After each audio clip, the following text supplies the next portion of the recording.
Fala pessoal, boa noite a todos. Hoje 4/9, agora 8 horas da noite. Eu pretendo fazer uma série de vídeos falando a respeito dos assuntos que são abordados pelo Renato 38. Eu vou iniciar falando sobre a República de Weimar, mostrando o que ele fala a respeito sobre a hiperinflação que aconteceu nesse momento. Olhando aqui para essa linha do tempo que eu fiz, vocês vão conseguir reparar 5 períodos, onde vai iniciar desde a Primeira Guerra Mundial, passando pela República de Weimar. Vamos falar superficialmente sobre a Revolução Russa, que é a Revolução Bolchevique, passando pelo nazismo até finalizar a Segunda Guerra Mundial. Então vou iniciar pela Primeira Guerra Mundial, né? Ela inicia em 1914, onde a Alemanha acaba entrando na guerra, achando que iria vencer facilmente, mas as coisas aconteceram um pouco diferente. Vale lembrar que na época a Alemanha era governada por um imperador, e a gente vai falar um pouco mais a respeito dele mais à frente. A guerra se estende de 1914 até 1918, totalizando aí 4 anos de guerra, onde eu vou pontuar aqui principalmente os eventos que aconteceram entre 1916 e 18. Durante a guerra, a Inglaterra acaba fazendo diversos bloqueios aí, tanto de comida e de matéria-prima. Logo dentro da Alemanha acabou se instaurando um período ali de calamidade extrema, onde a maior parte da população não tinha acesso à comida, né, sofria muitos problemas ali de desnutrição, né, muitas mulheres e crianças, inclusive, morriam de fome por conta dessa situação. Em 1917, né, a Alemanha já estava perdendo a guerra e os soldados decidem não querer mais lutar, né? Eles começam a se recusar de continuar a luta lá dentro da guerra. E além disso, diversos protestos começam a ocorrer dentro da cidade por conta de toda a situação de desemprego e de fome. E como grande parte do exército ele não queria mais lutar, né, o povo ele acaba se sentindo traído, né, tanto pelo exército, pelos desertores ali que não aguentavam mais lutar, quanto pelo imperador atual, que era o Guilherme II. Então, para poder financiar a guerra, né, e com o país totalmente quebrado, o imperador ele decide então simplesmente imprimir mais dinheiro, justamente para poder financiar essa guerra. E todos sabemos que isso acaba trazendo inflação, né, onde diversos protestos começam a tomar as cidades, né, as indústrias acabam parando de funcionar por falta de carvão e de aço também, o que acaba gerando um desemprego generalizado no país, chegando até 1918, que foi o ano em que finalizou a Segunda Guerra Mundial, com 2 milhões de soldados alemães mortos, o país totalmente destruído pela guerra, e o imperador ele resolve fugir para a Holanda. E assim ficou conhecido o fim do Império Alemão, que também foi chamado de Segundo Reich. Vale lembrar que muitos soldados alemães, quando voltaram da guerra, muitos deles estavam sem membros, né, com o psicológico também totalmente afetado, o que inclusive era um problema, porque como que conseguem inserir essas pessoas novamente no meio da sociedade, né? Pessoas totalmente traumatizadas. Então, nesse período de 1918, quando Guilherme II ele decide fugir, acaba ficando a Alemanha um período sem poder, né? E a partir daí, que em 1919, uma série de políticos eles acabam se juntando e proclamando uma república de poder compartilhado dentro dessa assembleia. E essa república foi chamada então de República de Weimar, justamente pelo nome do lugar lá onde foi proclamada essa assembleia, tá? Agora, chegando em 1920, só para contextualizar, o parlamento ele era composto por um grupo de políticos de direita, socialistas e comunistas. Além disso, é criado o artigo 48, que é um decreto emergencial, onde ele pode suspender as liberdades civis para garantir a ordem pública, mandar prender, mandar soltar pessoas de acordo com a necessidade dos políticos que estavam no poder naquele período. Uma das primeiras e principais medidas tomadas pela República de Weimar, que inclusive essas políticas sociais foram consideradas uma das mais modernas daquela época, que inclusive é muito citado aí pelo Renato 38, foram algumas políticas sociais, tá? Então todos passaram a poder votar, contanto que tivesse pelo menos 20 anos, inclusive as mulheres que não podiam. As mulheres até poderiam se candidatar também a cargos públicos, Só para vocês terem uma ideia, na França, isso só aconteceu em 1944. E além disso, outros direitos sociais foram criados, como seguro-desemprego, a aposentadoria, a jornada de 8 horas e assistências sociais. E tudo isso foi aprovado justamente por conta de uma pressão muito grande de políticos de esquerda que pertenciam à Assembleia. Mas como eu falei anteriormente, o país já estava totalmente quebrado, inclusive por conta disso, esse foi um dos motivos do imperador ter fugido. E agora, como que a Alemanha consegue pagar tudo isso?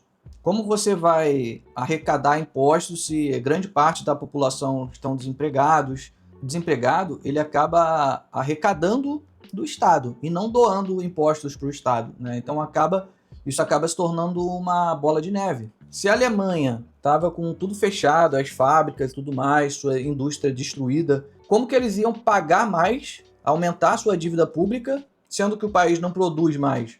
Como que a gente paga mais daquilo que produz? Além disso, existia uma série de dívidas que foram contraídas ali durante a Primeira Guerra Mundial, além de todos os tratados que a Alemanha teve que firmar após perder a guerra. E a solução, como sempre, foi imprimindo dinheiro, né? Vamos imprimir mais notas para a gente poder pagar tudo isso aí. E esse é o início do que o Renato 38 chama de hiperinflação, que a gente vai falar um pouco mais a respeito dele. Partindo aqui para 1923, é onde nós temos o auge da hiperinflação. Só para vocês terem noção, um pão que custava um marco alemão, que era moeda corrente na época, passou a custar bilhões de marcos. Só para vocês terem ideia, eu trouxe algumas imagens de como o dinheiro era utilizado naquela época, de tão desvalorizado. Então ele servia de brinquedo para criança, fazer castelinho, servia de pipa.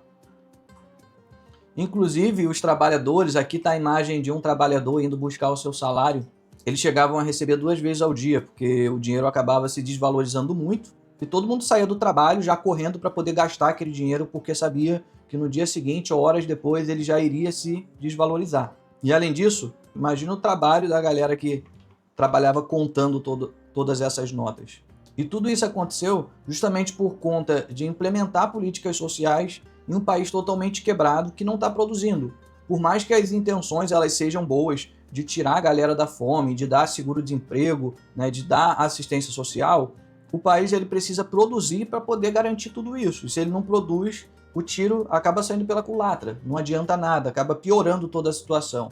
No geral, esse foi o panorama da hiperinflação de 1923. Já em 1929, a gente tem a Grande Depressão, que é a quebra da Bolsa de Valores americana.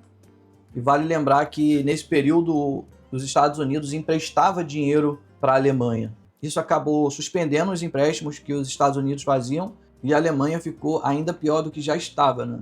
Com tudo isso acontecendo, grupos radicais começam a surgir. Em todo esse contexto, Hitler já está envolvido na política, ali tentando assumir o poder, mas até então ele ainda não tinha o poder que todos nós sabemos que ele conseguiu conquistar. E aqui em 1933 foi quando de fato Hitler assume o poder totalitário da Alemanha, implementando o regime do nazismo. Na época, ele utilizou lá do artigo 48 para tomar o poder, e como todo mundo estava com raiva, com fome, desempregado, estava todo mundo puto também com a democracia lá da República de Weimar, muita gente acabou apoiando as ideias de Hitler, já que ele trouxe, entre aspas, solução para todos os problemas da Alemanha. Ele, de certa forma, acaba sendo até um pouco contraditório em relação aos judeus, porque grande parte dos problemas da Alemanha ele acaba culpando os judeus. Pelo fato dos judeus historicamente trabalharem com dinheiro, Hitler discursava falando que eles apoiavam o capitalismo e que eles são os donos de bancos e acabavam explorando o povo. Ao mesmo tempo que eles acusavam os judeus de serem comunistas, né, e de querer implementar esse regime lá na Alemanha, né, visto que alguns anos atrás houve a Revolução Bolchevique lá na Rússia, mas essa revolução ela aconteceu aqui, em 1917, onde a Rússia era governada pelo imperador Nicolau II e os líderes comunistas Trotsky, que era judeu, e Lenin, que esse não era judeu, acabaram liderando essa revolução, implementando o comunismo na Rússia e destronando aí o imperador Nicolau II. Então, só para contextualizar, a Revolução Bolchevique não era exclusivamente um movimento judeu. Ele era composto por pessoas, cidadãos russos, onde alguns deles eram judeus e outros não, mas não era exclusivamente um movimento judeu. Então, partindo desse princípio, Hitler ele era totalmente anticomunista, né? Ele tinha muito medo, inclusive, dos judeus implementarem o comunismo ali na Alemanha, ou pelo menos era isso que ele pregava, né? A gente não sabe quais são as reais intenções de uma pessoa tão ruim como ele foi. E vale ressaltar que o nazismo e o comunismo eram regimes autoritários, mas eram coisas diferentes. Entre 1933 e 1939, Hitler já absoluto no poder, ele começa a invadir diversos territórios, dizendo que era domínio da Alemanha e que pertencia à Alemanha por direito. E ele acaba ignorando diversos tratados que foram firmados ali durante a Primeira Guerra Mundial, né, após a Alemanha ter perdido a guerra. Hitler acaba invadindo a Polônia, porque ele achava que era território alemão, mas a União Soviética reivindica isso e quer lutar por aquela região, né? Onde, em agosto de 1939, Hitler então firma um trato dividindo a Polônia no meio. Uma parte seria da Alemanha, outra parte da União Soviética. Mas, no mês seguinte, em 1º de setembro, Hitler acaba voltando atrás e resolve invadir o outro lado da Polônia. E daí inicia a Segunda Guerra Mundial. Vale lembrar que o auge do Holocausto aconteceu durante a Segunda Guerra Mundial, onde parte das tropas nazistas estavam no campo de batalha, enquanto outras estavam cuidando ali do Holocausto, né, que foi o período onde eles perseguiram e mataram tanto judeus como ciganos, homossexuais e deficientes físicos e mentais. Todos eles foram mortos. Seguindo até 1945, onde ocorre o fim da Segunda Guerra Mundial e a criação da ONU para tentar impedir novos conflitos mundiais aí entre os países.